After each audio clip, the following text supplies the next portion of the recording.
Hello and welcome back to What the Frick podcast. Today's episode's gonna be a bit of a roller coaster. I don't really have anything planned for this episode. I kind of just wanted to talk about what's been going on lately and how I've been feeling about it. So welcome to 2024, everyone. Hope you've all had a wonderful new year. You were all safe. No one drove anywhere, hopefully well intoxicated. It's a big thing that happens this time of year, so don't do that. I know for me, people have been asking like, oh, what's your New Year's resolution? And a lot of people are doing dry January, which I think is awesome. It's funny because I guess I'm subconsciously doing dry January, but I'm not doing it as like an active choice. I more so just haven't been drinking. I'm not someone that drinks a lot in general. I'm not someone that comes home at night and like wants to have a glass of wine or a seltzer with my TV time or my food. I'm a big water drinker actually. I got a Stanley Cup and a new hydro for Christmas, so I'm a big water drinker. But I know a lot of people are actively doing dry January and it's kind of like a hard thing for them. But I just kind of do it in my own accord. Like I've always tried to live a healthy lifestyle, and if I were to get invited to a happy hour, I would definitely have a few drinks. But for me, it's more of like a social thing. Like if I'm out with friends and we're all having a drink, then I'll have one. But it's not something I have to like actively pursue, if that makes sense at least. And then I know a lot of people this time of year are very into like being active and working out. And again, for me, it's just something I like actively do. I've been doing Pilates for over a year now. I have have a gym in my apartment, so I work out pretty consistently. So I didn't have any like crazy resolutions other than to just kind of keep this podcast going, for one. I guess that's one we can say. And also just sort of bring down the chaos a bit from last year. Last year was pretty crazy for me just in terms of jobs. I was working very intensely, like I know I've mentioned a couple of times before, just kind of doing the most, but not in the most healthy way. So for me, I'm kind of just hoping to find a good balance this year of both personal and career, and just find a way to be happy doing both. So I think whether your resolution is to be sober for a while, or to, start a new gym membership, or maybe it's something more personal, I think it's good if we can all try to not look at it in terms of like, this is something I have to do, but more something you actually want to do, to further whatever it is you're trying to grow within yourself. I guess moving on, the Golden Globes happened recently, and guys, I'm always going to find a way to bring Taylor Swift up in this podcast, so let's keep it at that. But there was some drama in terms of a joke that was made by the host toward Taylor Swift. And for those that don't know, he basically said that the only difference between the Golden Globes and the NFL is that the Golden Globes will have less shots of Taylor, because the NFL has kind of gotten made fun of for how much they've shown reaction shots or just shots of Taylor in the suites during Chiefs games. And like, it's like, oh, why are you showing Taylor? You should be showing the game, blah, blah, blah. So they're kind of making fun of that. And I think the guy meant for it to come across as funny, but Taylor's reaction was just her kind of sipping her drink. The room was very quiet, not a lot of laughter. And the guy, like, if you watch the clip, immediately is like, sorry. And I kind of thought that was funny. Like, have people not learned anything? Like, out of all the people to try and come at, she's not one of them. So let's just not. And then the other main thing that happened that I know was a big talking point was a joke that was made towards Barbie.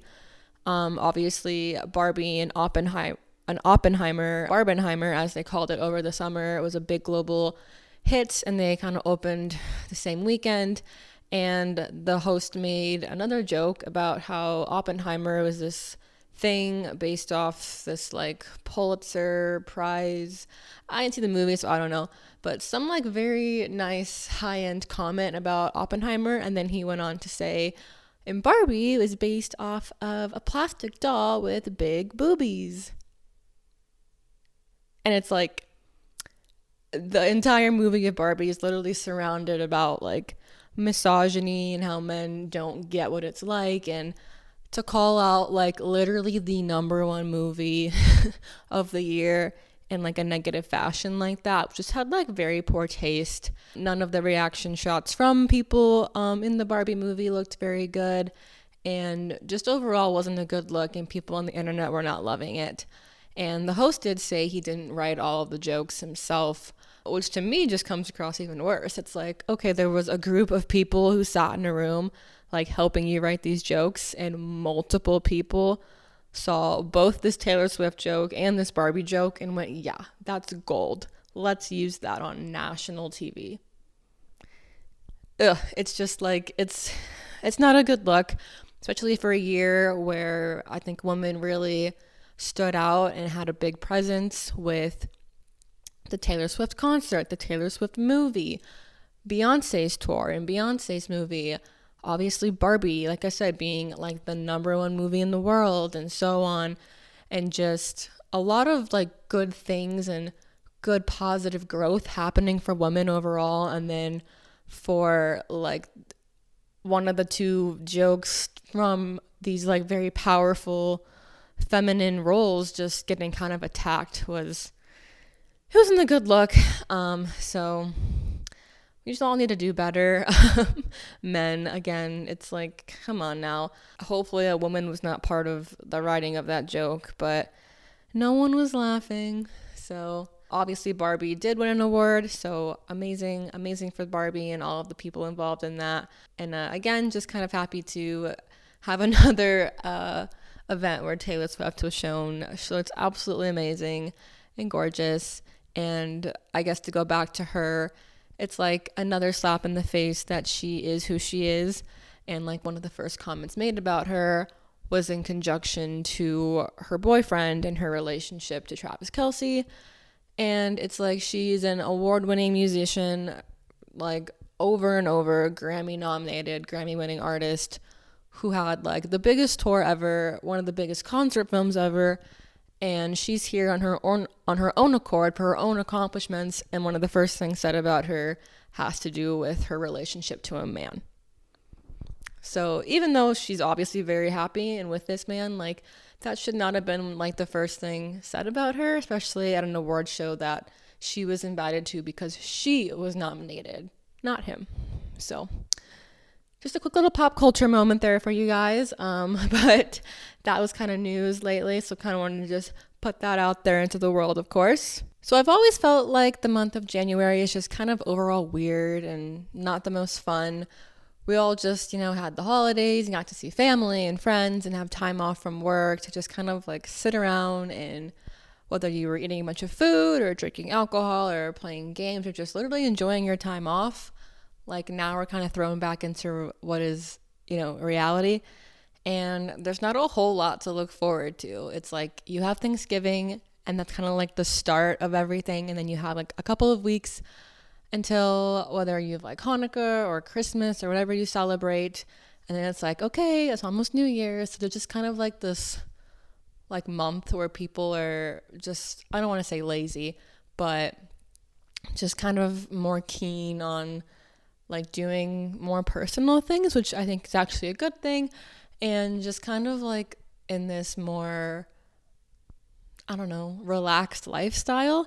And then you go and you do New Year's Eve, and whether you're like out partying or whether you're at home just like watching the ball drop, going to bed at midnight, like you kind of have this like reset of like, oh, okay, the year's over now and I kind of have to get my life back on track.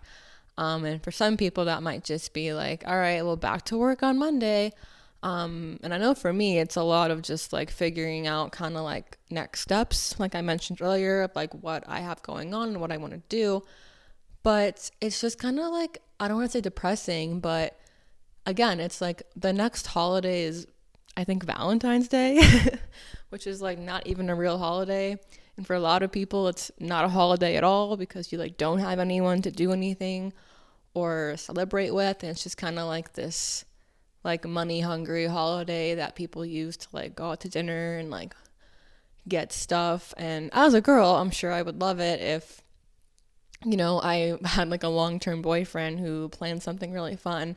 But it's like, what I'm saying is like, there's just not a whole lot to look forward to really until like spring and the year kind of gets going. So it's the start of the year can just be kind of like a hit in the face kind of like, all right, time to reset, time to start over and get back on track. And I think for a lot of people, it can get really, like I said, depressing and a little bit lonely, especially like coming off the holidays. If you were someone that was like going home or you were around a lot of people, you're kind of like thrown back into this set of like reality and just things you have to do and focus on again. So I think something for me that I'm trying to not dwell on is to not see it as like oh God, like it's January, like Jesus, I gotta get my life together, but more of a opportunity to like start the year really fresh and like full of ideas. And I know for me, like I did that. I actually signed up to become a Pilates instructor. Like I said, I've been doing Pilates for over a year now and I really like it. And I think it'd be a fun way to not only just have extra income coming in on the side, but a good way to like talk to people and meet people and like get paid to keep my body in shape and keep other people in shape as well. So I kind of went into the new year with that goal in mind of like, okay, I'm going to do this. So I signed up for that and I start that in a few weeks. So it'll take me a while to fully get certified. It's about 500 hours worth of training that goes into it because it's very anatomy heavy and there's just a lot that goes into it. But so like for an example, like that's just like something that I kind of set that intention for. And I think if you go into this new year with some sort of goal, some sort of thing you want to accomplish, whether you're setting that, a week later or you set it right before New Year's, like it just kind of helps go into the new year with a more, I think, fresh mindset and feeling a little bit less like down and in the dumps about the fact that there's not a whole lot to look forward to, at least holiday wise. I'd love to know from you guys, like what is something that you've tried to achieve for yourself or a goal that you've set for yourself, whether it's something super small or really big, like just what is one thing you're hoping to accomplish in this new year, whether that's not till December, or maybe it's in a few months, or maybe it's only going to take you a week to do it. But whether it's something big or small, I think just having these little things or big things, like I said, can just really help change your mood and your mindset and overall keep that mental health good. Like I said, this episode was completely unplanned. I kind of just wanted to talk for a minute, but I appreciate you guys tuning in and watching this. Like I said, I'm not the best at creating content every single week for you guys, but just getting on here and talking about something as trivial as like a pop culture moment or something a little bit more intense, like setting good intentions for the new year. I just like getting on here and talking, and hopefully people take something out of what I say. So thank you again so much for listening. More fun episodes to come in the future. Probably some short ones like this, and also some more in-depth ones with myself and guests as well. So thank you guys so much, and I'll see you guys next week.